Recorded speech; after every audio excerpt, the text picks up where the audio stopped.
Dan. Okay, get my gavel out, make it official. And good afternoon. I'm going to go ahead and call this session of the City of Gig Harbor Hearing Examiner to order. For the record, today is September 6th, 2022 at 1:30 p.m. We have one item on the agenda today. This is numbers PL-SDP 22-0002, PL-SEPA 22-0007, and PLDR 22-0022, involving a request for approval of a shoreline substantial development permit, or SSDP, to construct a new residential dock, including a pier, ramp, and float in Gig Harbor Bay as an accessory use to an existing residential property at 9113 North Harborview Drive. The applicant would remove a marine railway on an adjacent property as part of mitigation for the proposal. My name is Andrew Reeves. I'm a hearing examiner with Sound Law Center, who the city has selected to hold certain land use application hearings like this one.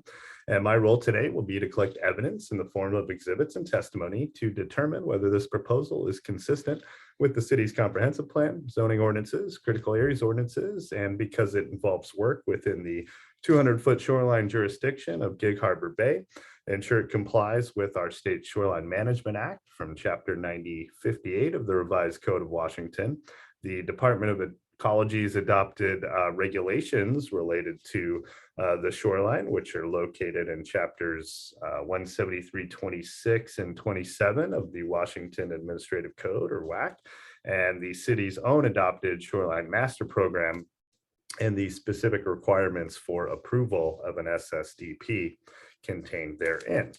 To that end, I received several exhibits in advance of the hearing. I had an opportunity to review. These include a staff report prepared by city staff, the plan materials and drawings themselves, the JARPA form, or Joint Aquatic Resources Permit application, that was earlier submitted for review by other agencies with jurisdiction, a habitat assessment and management plan that was prepared and later revised, a cultural resources survey, information on the environmental review that occurred under our state's Environmental Policy Act, or SEPA, including the determination of non-significance, or DNS, that was issued on August 15th of this year.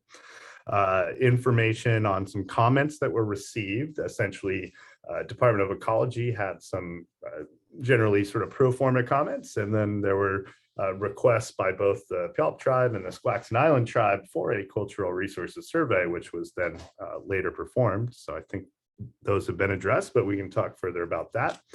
Information related to the flood plain elevations, etc. The third-party review of the critical areas information prepared by Greta and Associates. And then additional information also related ultimately to critical areas review and ensuring that there's no net loss of ecological function in the shoreline. And that was some additional information on what constitutes a man-made groin, et cetera. We can talk further about that.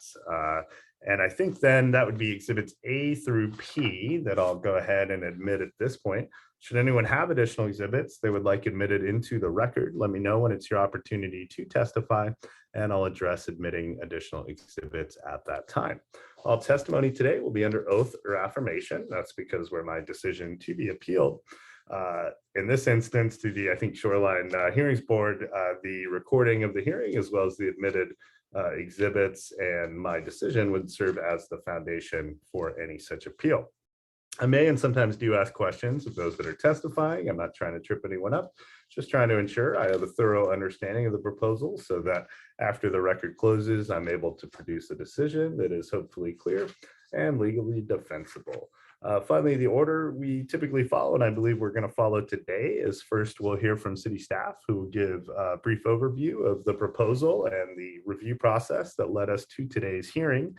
After that, we'll next turn to the applicant representative and the applicant team, as it were, to present any additional information they feel that myself and members of the public should be aware of in advance of my making a decision on this project. Then we'll see if there are members of the public interested in testifying, and if so, they will have that opportunity. And then if necessary and appropriate, at the end, we'll go back to the applicant team and city staff to respond to any such testimony. We are using a hybrid, believe hybrid format. I'll check on that in a sec. At a minimum, we're using remote access technology. And we did have a little bit of a snafu in terms of internet earlier. But the hope is that that problem has been resolved. But if there's a point in time in which internet goes down, we will, hopefully some of us will remain, and we will try to stop and sort it out. So with that, I think we can go ahead and get city planning staff sworn in. So Roxanne Robles, thank you for being here. Do you swear or affirm to tell the truth in testimony you give here today? I do. And if you could state and spell your name for the recording, please. Roxanne Robles, RoxanneRobles. Great. And your role here at the city? I'm a senior planner. Great. Thank you. Go right ahead. And to start, did my analysis or mention of the exhibits track with what you were hoping I would review today? Yes, thank you. Okay, A through P. All right. Can everyone see my screen? Sure. And would you like the PowerPoint to be made an exhibit? Oh, yes, thank you. I can All right, send that to you. Sure. So Sorry about that. That's okay. So exhibit Q will be the staff PowerPoint presentation. Okay, go right ahead. Thank you. Okay, so yeah, we're reviewing the application for the Perot Pier Ramp Float and Pilings located at 9113 North Harborview Drive in Gig Harbor. Pierce County parcel 22600000541. It's located in the north end of Gig Harbor at the inlet of a creek there. Zoned waterfront residential adjacent to single family residential along the water. This is an overview of the proposal. It's also, this is the plan in the exhibits. It's to add a ramp, a float, and saying my internet connection is unstable. Hopefully y'all can sorry. see. Okay, I was gonna say I was not seeing anything. Are you able to turn your video feed off? Yeah, let's do that. Share your screen. Let's see if that. Okay, hopefully that helps a little. Yep, I can still hear you. Are you able to see the exhibit? Yeah. We are. Go right ahead. Great. Okay, thank you. So yeah, this is just an overview of what the proposal is. It's the ramp and float are going to be 4 feet wide up until the float portion, which will be 8 feet wide. The main reason I wanted to give a presentation, as I understand it's not usually custom with Gig Harbor public hearings, is I wanted to talk through the mitigation proposed for the pier project. So the proposal is to remove a marine railway from the adjacent property to the northeast. They're at 9113 North Harborview Drive. This marine railway has been acting as a groin, as I discussed with the applicant. You can see in this slide that there's sediment that has traveled along the shoreline that is then stopped by this this groin. The applicant also submitted a photo of the marine railway, which was submitted as, I'm not sure the exhibit number, which was submitted, that shows pretty definitively that sediment is not able to travel past this groin, since I think the water is fairly shallow at that point. So this is just to demonstrate that the mitigation proposed is going to have a net benefit on shoreline habitat and sediment mobility. Oh, here's the, sorry. So yeah, you can see that there's sediment over on the right side to the north that hasn't made it past this marine railway to the south, and that the sediment on the harbor floor looks quite different from one side of the marine railway to the next. This was a point of discussion with the applicant and also with Grady Associates. Grady Associates had initially rejected the habitat mitigation plan because they had said this marine railway was not acting as a groin. However, it's pretty apparent from aerial imagery and also this photograph that it is, and that this will help mitigate the installation of this proposed float and pier. Again, as the hearing examiner mentioned, we had the Department of Ecology request erosion control measures, basic best management practices while installing something of this nature. And then we also had comments from the Puyallup and Squaxin tribes that requested a cultural resources study. Prior to any ground disturbance, the applicant submitted a cultural resource survey May 15th, and I transmitted the report to the Puyallup and Squaxin Island tribes, and they actually said it was quite a good report and they had no further comment. So staff recommends approval of this application as it complies with, with 3 conditions, as it complies with the comprehensive plan, our development code, our environmental code, the shoreline master program, and the WAC shoreline regulations. Okay, did that conclude your comments? Yes, thank you. Okay, so just to clarify a few things. It appeared from review of the record that the property to the north is owned by the same folks that own the subject property. Is that right? Yes. Okay.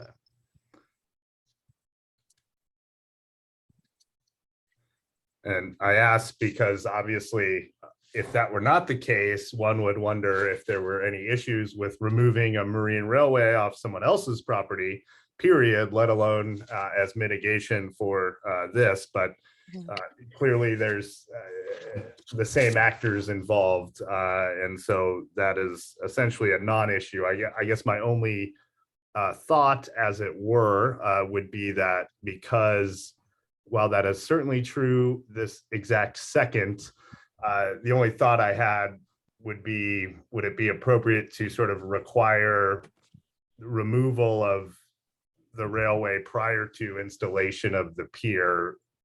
The point being that if they sold the property tomorrow, right, I just want to ensure that we don't run into a problem. And I do see Mr. Perro raising his hand. We'll definitely get to you in a minute, I promise. So I want to clarify that I do not own that property. That's owned by Beverly and Peter Rogers, and I can get what you're asking for from them. So okay, I'm going to put you under oath later, but that was not at all what I understood.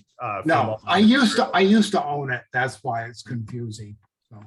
Okay, we'll come back to that. But Okay. So that said, if we can mute Mr. Perro for a moment. So that further, I think, really emphasizes the importance of what I have proposed as an additional condition, which essentially would be something to the effect of, the proposed mitigation shall be, implemented, completed prior to installation of the proposal, especially now knowing that. And then also I would suggest, we'll get into it, but that some kind of document is in place that this property has a authority from those that now own it to go ahead and do this mitigation on the neighboring property. That makes sense. Those things make sense. Okay. Yeah. All right. So additional. So number 4 would be do mitigation first. Number 5 would be obtain verification of okay to remove railway, etc. I'll make it sound smarter, I promise, but just for my notes. Okay. And then there is a design review element that is pointed out in the staff report, but then the analysis also points out that there's actually no sort of standards or requirements specific for design review that would be involved. Is that an accurate assessment? Yes. And just to be completely transparent, I guess historically the city hasn't made these types of shoreline permits go all the way through design review. And so recently we had an internal discussion that, oh, we really do need to be reviewing these against our design review manual. But since they had applied prior to kind of this internal discussion, and there are no real elements of this proposal that will require design review, that's why I wrote it in the report as such. Right. I guess what I'm asking is, A, do I need to have a finding or a conclusion that says I have looked at design review and concur with staff that it's essentially there are no design review standards applicable to the project as proposed? I mean, I have no problem doing that. I just want to make sure that wasn't an administrative determination versus something I, as the hearing examiner, am doing. No, that would be helpful, I think, to have in your report. Thank you. Okay, so we'll treat it as consolidated. I assume normally it's probably not something that goes to the hearing examiner, but for those that have some familiarity with the system, essentially when you have administrative permits being addressed at the same time as the higher level permits, it's okay to make me the higher level person, the hearing examiner, in terms of reviewing these things, consolidate and treat them all together. So I have no issue doing that. So design review, finding, conclusion by me. Next question had to do with SEPA and I believe the deadline theoretically for any appeal would have been yesterday, which was a holiday. It was no SEPA appeals that we're aware of to this point. No. And B, did anyone actually technically count the days to make sure that, I guess technically if 21 days was Monday, Monday is a holiday, that technically I think would push the deadline to the end of the day today, but I just want to make abundantly clear we don't misstep up procedurally. Have we counted that you're aware of? I believe I did. Well, hold that thought. We'll come back. You can count when I'm talking to Mr. Kavanaugh. Gotcha. Okay. I just wanted to, just in case we need to leave the record open for a day or something, just in case. But I just want to ensure that we've complied with SEPA procedural requirements. And then in terms of the Greta Associates third-party review, did they do a later final sort of review, or have they been involved since the review of the initial habitat management plan?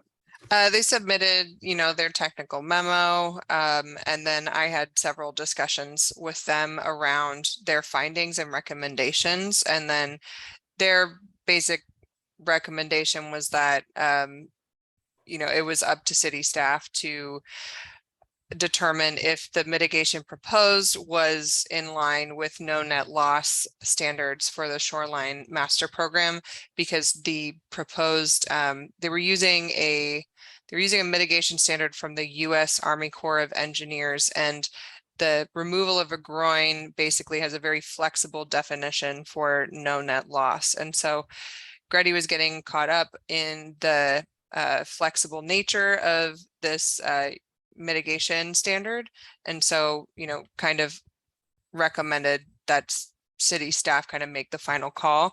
And after seeing evidence from the applicant about the nature of sediment mobility on either side of the railway, it's abundantly clear that the removal of the marine railway will help shoreline habitat.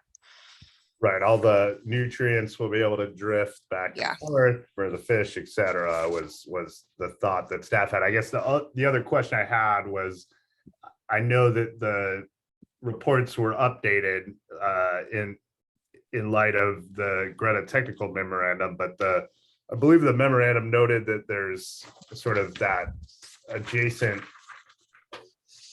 wetland, as it were, and I just wanted to make sure there was no thought that any further analysis is necessary in terms of impacts to the near shore or shoreline. What's the estuarine and marine wetland that would be there? Yeah, I think the proposed best management practices for the installation of the pier and then also the proposed mitigation with the Marine Railway are going to be more than sufficient. There isn't really any shoreline vegetation Right. or there isn't a lot of like beach there or a lot of shoreline there. It kind of, the house is kind of right on the water. So there wouldn't really be an opportunity to do any kind of restoration plantings as we might see in a place with a little bit more kind of like beach. Sure. Well, yeah, and I guess in terms of the wetland, I was wondering, was that the wetland identified through GIS, or I mean, it based on the photo, I didn't Yes. really see a wetland, but I mean, the whole harbor is basically, the marine wetland. And the estuarine wetland is the mouth of that creek to basically the northeast. okay. Forgive me, I don't know the name of that creek yet. But yeah, that's the estuarine wetland Yeah, okay. they're talking about. And the mitigation that would occur removing the marine railway is actually over closer toward that critical habitat, as it were, right? Yeah. Okay, let me just check, and then in terms of other permits, well, I can ask the applicant that, so not something we need to ask of city staff. I think then the only other question I had, let's see. Yeah, have there been any significant changes or alterations to the comprehensive plan, critical areas, ordinances, and shoreline master programs since this application was deemed complete in a way that would impact the proposal? No. Okay. Anything further you wanted to add, or any other members of staff you wanted to call on before we turn to our applicant representative? No. Okay, thank you, Ms. Robles. So next, we're going to go to John Kavanaugh, who I believe is representing the applicant in these circumstances. Thank you for being here. Do you swear or affirm to tell the truth in testimony you give here today? I do. And if you could just state and spell your name for the audio. My name is John Kavanaugh, JOHN-KAVANAUGH. Great, thank you, sir. Thank you for being here. This is your opportunity to present any additional thoughts, clarification, etc. I think you guys did a pretty good job of explaining the project and the mitigation site, which is almost the same parcel. The estuarine wetland is as mapped in the National Wetland Inventory, is basically any wetland or any area that is like tidally influenced is what they're calling. So it's any and all shorelines that aren't, perpetually covered by water. So every time the tide goes out, that's the area that's left there is considered a wetland. That was the only real clarification I had. And then I wanted to make sure that we got the on the project description itself, that there will be 8 piling total. There'll be 4 8-inch and 4 10-inch nominal pipe piling going in. I think that just got skipped over, or I didn't hear it. One of the two.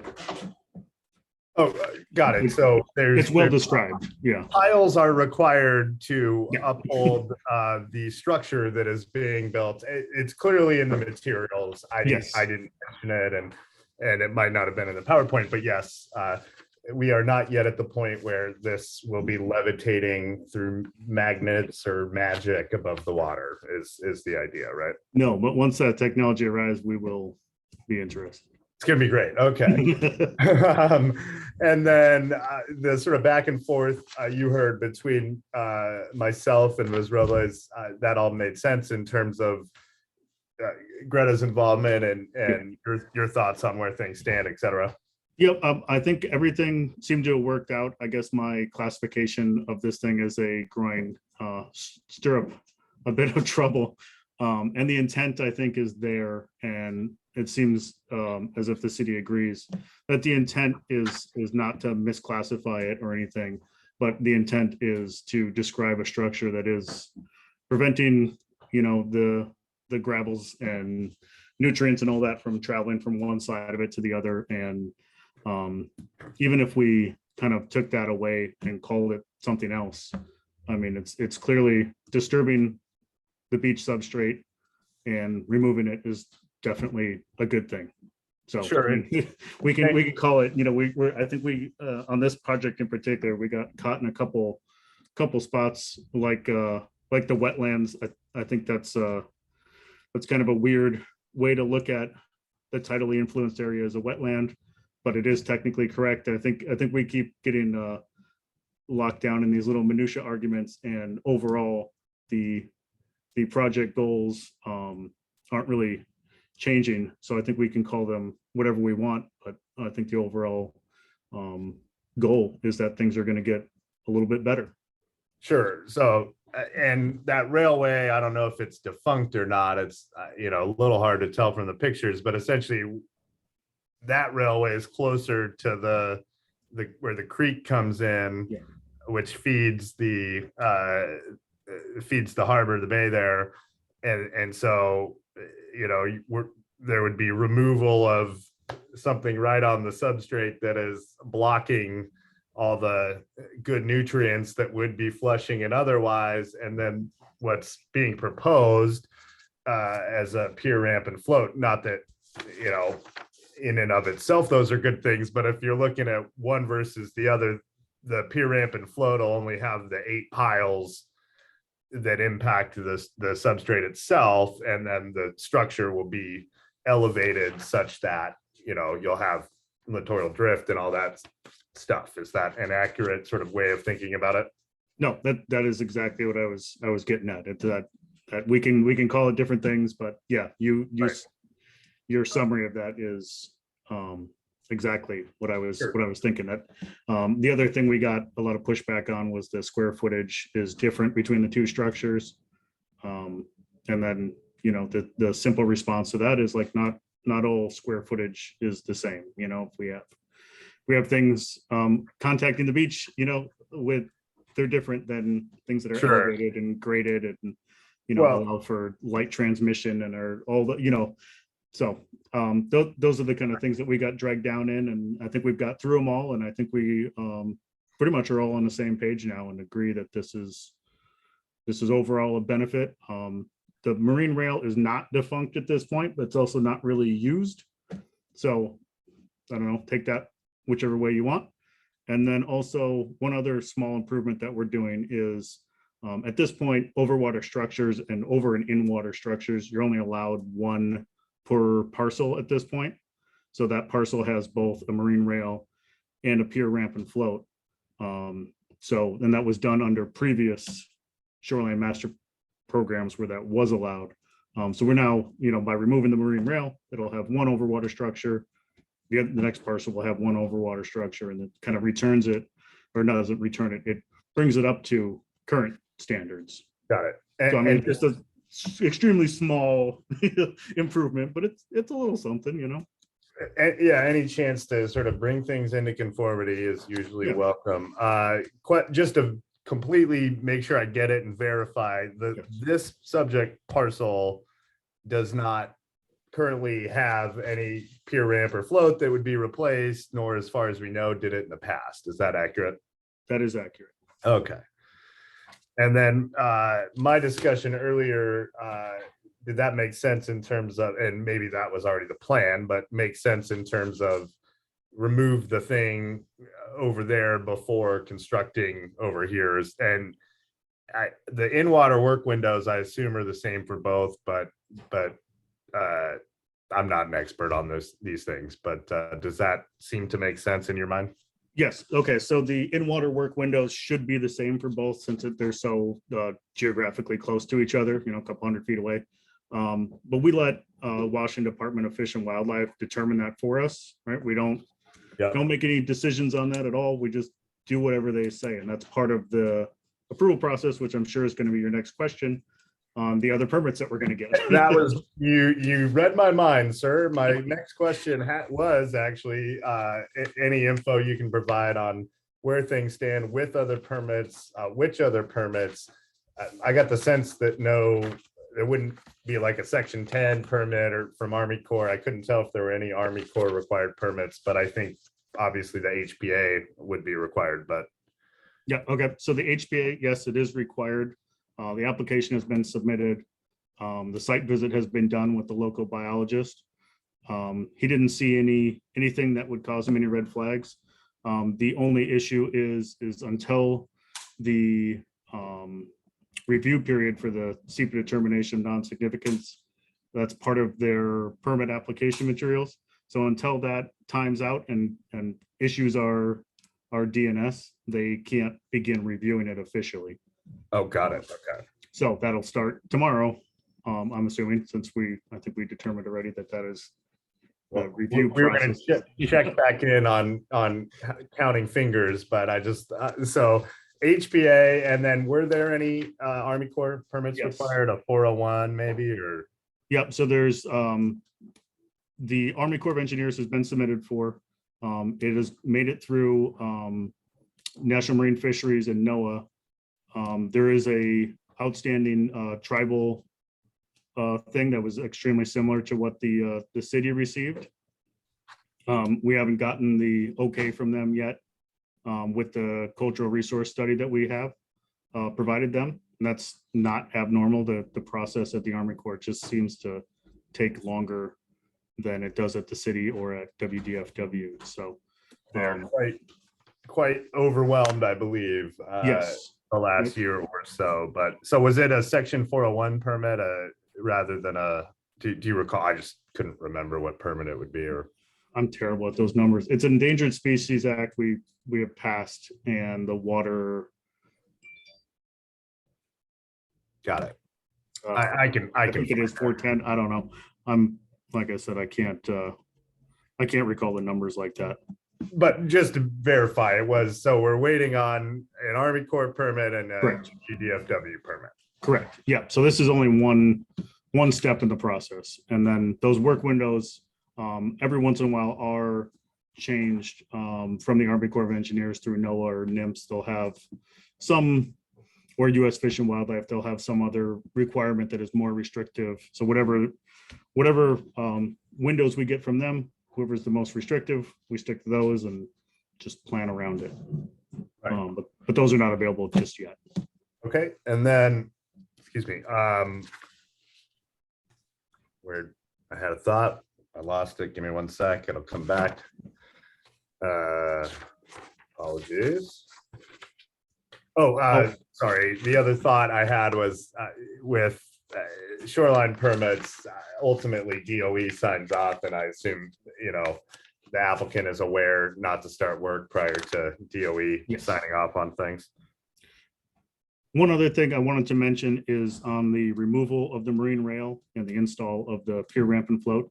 The language we typically get is something that's a little bit more open, and it says something like concurrent with each other. And that allows, if there's a work window opening or closing, if they are different or something, we can work around that. And then, but they are tied together, and they're, sorry, good.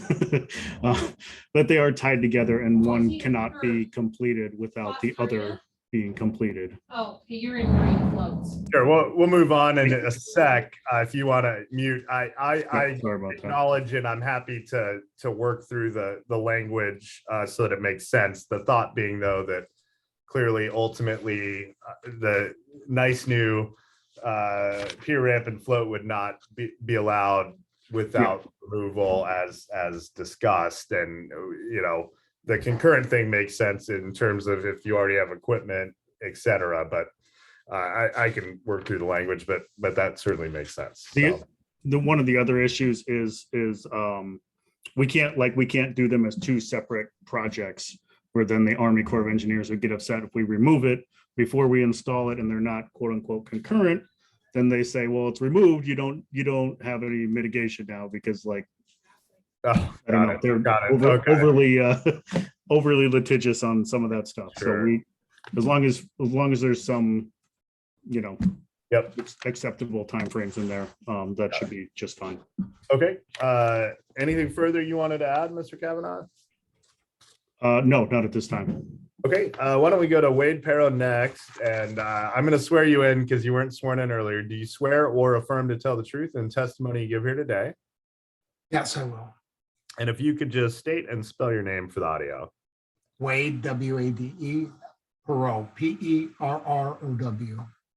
Okay, thank you. And so you own the subject property and apparently used to own the property to the north, but could you sort of reiterate what you said earlier, just so I have it under oath? Okay. Yes, I own the property at 9119 North Harborview Drive, which is to the north. That's the one that has the boat ramp on it, which really was a seaplane ramp. And that property is now owned by Beverly and Peter Rogers, and they're fully concurrent with it. So if we just have what kind of a form that you'd like to see signed by them, we could get that taken care of. Sure. And sorry, to make sure I didn't mishear you. So you own the subject property where the pier ramp and float is going, Correct. correct? Nine- Start there. Yes, I own 9113. Okay. And then previously owned the other property. It's since been transferred, but you believe, and I'll leave it to you and Mr. Kavanaugh to work out what precisely it should look like in coordination with Ms. Robles. I myself won't need to see it, but I would like something to be provided to city staff that essentially clearly acknowledges, that doing the work isn't going to be an issue, site access, removal, et cetera. And again, I'm confident that the group, were this to be approved, could figure out what that means to say, but I just want to make sure, that issue is been addressed on the record. Does that make sense? Yep. Anything further, Mr. Pro, that you wanted to add?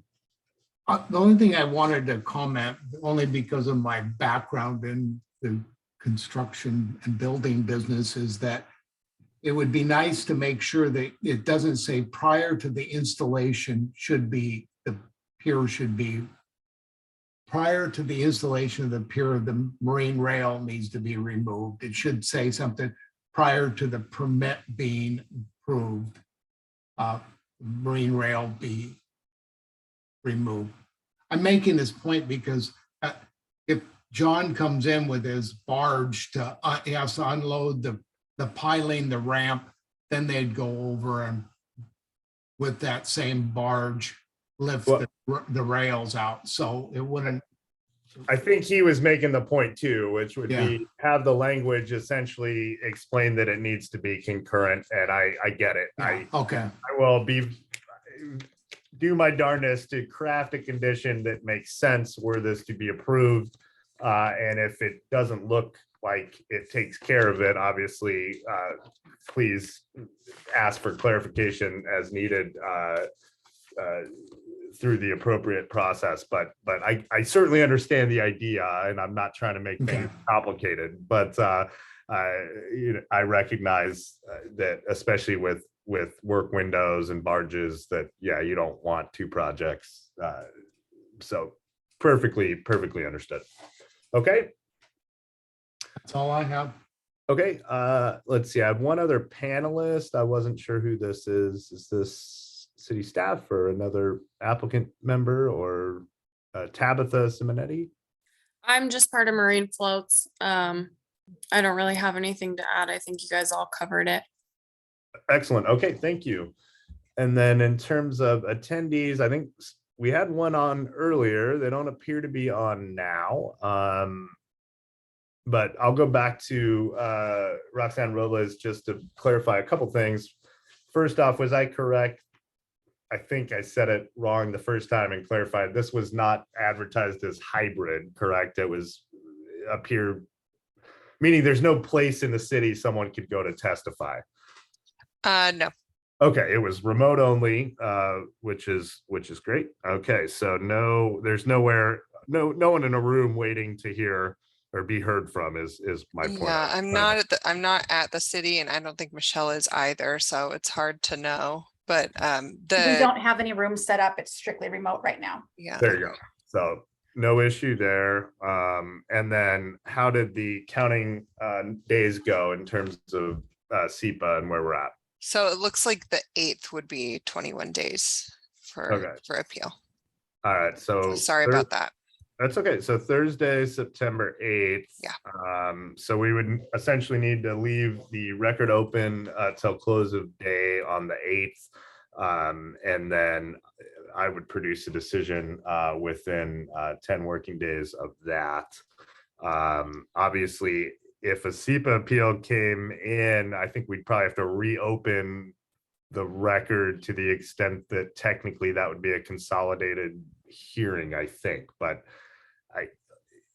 I haven't dove into Gig Harbor's municipal code closely enough because it is a new jurisdiction for myself and Ms. Robles, but let's just cross that bridge were it to come. But in terms of please have someone let my staff know Friday whether or not anything came in, and we can go from there would be the plan. But the plan would be for the record technically to remain open until the end of day on the 8th. And actually, because of the weird internet problems prior to the hearing, I guess I would also suggest that if anyone were to reach out to Ms. Robles or Ms. Thomas or someone else on city staff and say, hey, I tried to participate, there was something going on, I would be fine with someone submitting written testimony in lieu of obviously appearing right now in front of me. And I'd be happy with them,